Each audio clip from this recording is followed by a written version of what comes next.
நம் வீட்டில் மறைந்த முன்னோர்கள் காக்கை வடிவில் வந்து நாம் அளிக்கும் சாப்பாட்டை சாப்பிடுவார்கள் என்பது மனிதர்களின் நம்பிக்கை.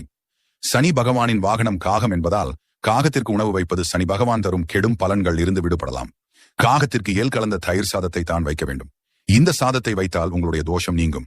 உங்களுக்கு சனி பகவானின் பார்வை அதிகமாக இருக்கிறது என்றால் அதற்கு பரிகாரமாக காகத்திற்கு ஏல் கலந்த தயிர் சாதம் வைப்பது நல்லது. காகத்திற்கு எப்படி சாதம் வைக்க வேண்டும் என்றால், பாத்திரத்தை எடுத்து சாதம் வைத்து அதில் தயிர் ஊற்றி அதனுடன் ஏல் கலந்து நன்கு பிணைந்து வைக்க வேண்டும். சாதம் வைப்பதற்கு முன்னாடி நீங்கள் குளித்துவிட்டு சுத்தமாக இருக்க வேண்டும். இந்த முறையில் தினமும் நீங்கள் காகத்திற்கு சாதம் வைத்து வந்தால் உங்களுக்கு இருக்கும் பிரச்சனைகள் நீங்கி வாழ்வில் அதிர்ஷ்டம் உண்டாகும். உங்கள் வாழ்வில் பெரிய மாற்றம் நடைபெறும். நீங்கள் வைக்கும் சாதத்தை காக்கை சாப்பிடவில்லை என்றால் நீங்கள் உங்கள் முன்னோர்கள் வழிபாட்டை முறையாக செய்யவில்லை என்று அர்த்தம்.